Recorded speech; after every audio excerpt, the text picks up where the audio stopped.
The cameras were ready for the arrival of France's Interior Minister. Amid calls for his resignation, Gérard Collomb was to be grilled by MPs over a scandal involving one of Emmanuel Macron's aides.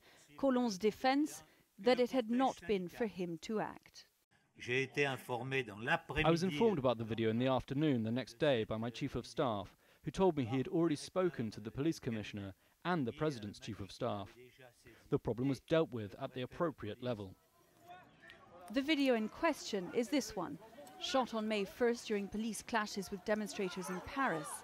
By the very next day, the Élysée, the police and the Interior Ministry were made aware of it, because the man delivering the beating, while wearing both a police helmet and an armband, is a civilian, identified as Alexandre Benalla, a presidential aide who was a senior security advisor for Emmanuel Macron.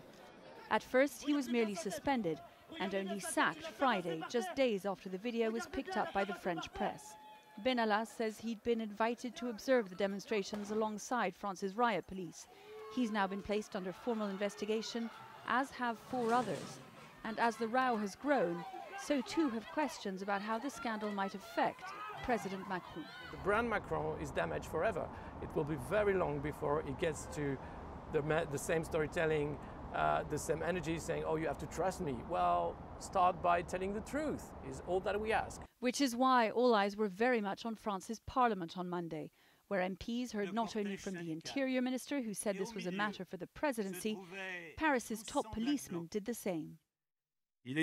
For me, it was established that the Benalla case was being handled by the hierarchical authority he answered to, and that is exactly what happened. Mr. Benalla was summoned by the Élysée Chief of Staff and sanctioned.